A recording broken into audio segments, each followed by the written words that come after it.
আসসালামু আলাইকুম, কেমন আছেন সবাই? আশা করি সবাই ভালো আছেন। যে যেখান থেকে এই ভিডিওটি দেখছেন সবাইকে শুভেচ্ছা জানাচ্ছি। আজকের ভিডিওতে জানিয়ে দেব কুয়েতের সর্বশেষ খবর। প্রথমেই জানিয়ে দিচ্ছি একটি দুঃসংবাদ। বাংলাদেশের সাবেক প্রধানমন্ত্রী বেগম খালেদা জিয়া মৃত্যুবরণ করেছেন। ইন্না লিল্লাহি ওয়া ইন্না ইলাইহি রাজিউন। মহান এই নেত্রীর মৃত্যুতে বাংলাদেশের 3 দিনের রাষ্ট্রীয় শোক ঘোষণা করা হয়েছে। এমত অবস্থায় কুয়েতস্থ বাংলাদেশ দূতাবাস হতে জানানো হয়েছে যে বাংলাদেশের রাষ্ট্রীয় শোক ঘোষণার কারণে কুয়েতস্থ বাংলাদেশ দূতাবাসও 31শে ডিসেম্বর 2025 থেকে 2রা জানুয়ারি 2026 পর্যন্ত রাষ্ট্রীয় শোক পালন করবে।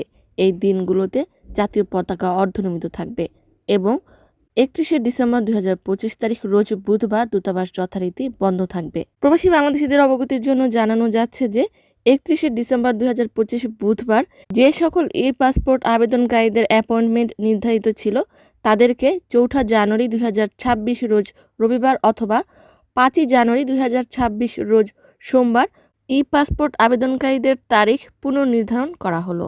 কুয়েত প্রবাসী বাংলাদেশিদেরকে আরও জানানো যাচ্ছে যে দূতাবাসে 10টি এমআরপি পাসপোর্ট সহ 8 শতাধিক পাসপোর্ট বিতরণের জন্য তৈরি হয়ে রয়েছে।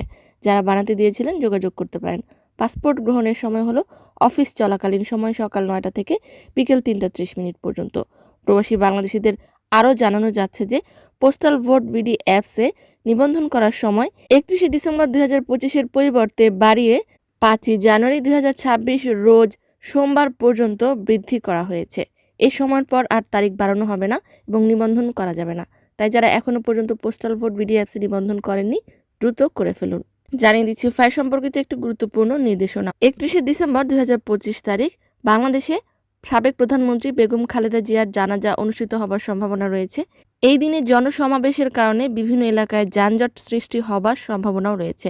তাই 31শে ডিসেম্বর যারা ফ্লাইটে অংশগ্রহণ করবেন তারা সকলেই নির্ধারিত সময় হাতে রেখে তারপর ফ্লাইটে অংশগ্রহণ করার অনুরোধ রইল।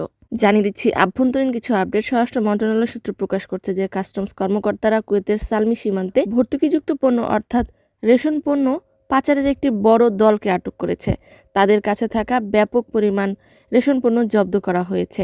অপরদিকে স্বরাষ্ট্র মন্ত্রণালয় কুয়েতে বসবাসরত প্রবাসীদের কুয়েত থেকে সফরে গিয়ে কতদিন থাকতে পারবে এ সম্পর্কে আবারও একটি স্পষ্ট নির্দেশনা প্রদান করেছে। সেখানে বলা হয়েছে যে ভিসা আর্টিকেল 20 অর্থাৎ 20 নাম্বার ভিসাধারী যারা রয়েছে, খাদেম ভিসাধারী রয়েছে, তাদেরকে কুয়েত থেকে সফরে গেলে 4 মাস পর্যন্ত থাকতে পারবে। 4 মাসের অতিরিক্ত সময় থাকতে হলে কফিলের দ্বারা স্বরাষ্ট্র মন্ত্রণালয় থেকে একটি অনুমোদন পেপার লাগবে। এছাড়াও বলা হয়েছে 20 নাম্বার ভিসাধারীরা যদি 3 মাস অতিক্রান্ত হয়ে যায় তবে কফিল কর্তৃক তাদের আকামা কেটে দেওয়ার অধিকার রয়েছে। এছাড়াও 18 নাম্বার 22 নাম্বার ভিসা সহ অন্যান্য ভিসাধারীরা কুয়েত থেকে সফরে গেলে 6 মাস পর্যন্ত থাকতে পারবে। তবে কুয়েতি নারীদের সন্তান সহ বিদেশি বিনিয়োগকারী এবং রিয়েল এস্টেট ব্যবসায়ীরা এই সিদ্ধান্তের বাইরে রয়েছে। অপরদিকে খারাপ আবহাওয়ার ব্যাপারে আবহাওয়াবিদরা জানিয়েছে যে 30শে ডিসেম্বর দিবাগত রাতে কুয়েতে ব্যাপক ঠান্ডা অনুভূত হবে। শৈত্যপ্রবাহের আশঙ্কা রয়েছে। তাপমাত্রা কমে গিয়ে 2 ডিগ্রি সেলসিয়াসে পৌঁছানোর আশঙ্কা রয়েছে। খোলা স্থান, মরুভূমি বা জাওয়াখেরে যে সকল লোকেরা কাজ করেন তারা অবশ্যই সতর্কতা অবলম্বন করবেন। সম্মানিত ভিউয়ার্স, আজকের মতো এই ছিল আপডেট। পুরো ভিডিওটি দেখার জন্য ধন্যবাদ। এই ধরনের ভিডিও পেতে চাইলে ইউটিউব চ্যানেলটিকে সাবস্ক্রাইব করে দিবেন, ফেসবুক পেজটিকে লাইক এবং ফলো করে দিবেন যারা পূর্বে করেছেন। সবাইকে ধন্যবাদ। আজকের মতো বিদায়। আল্লাহ হাফেজ।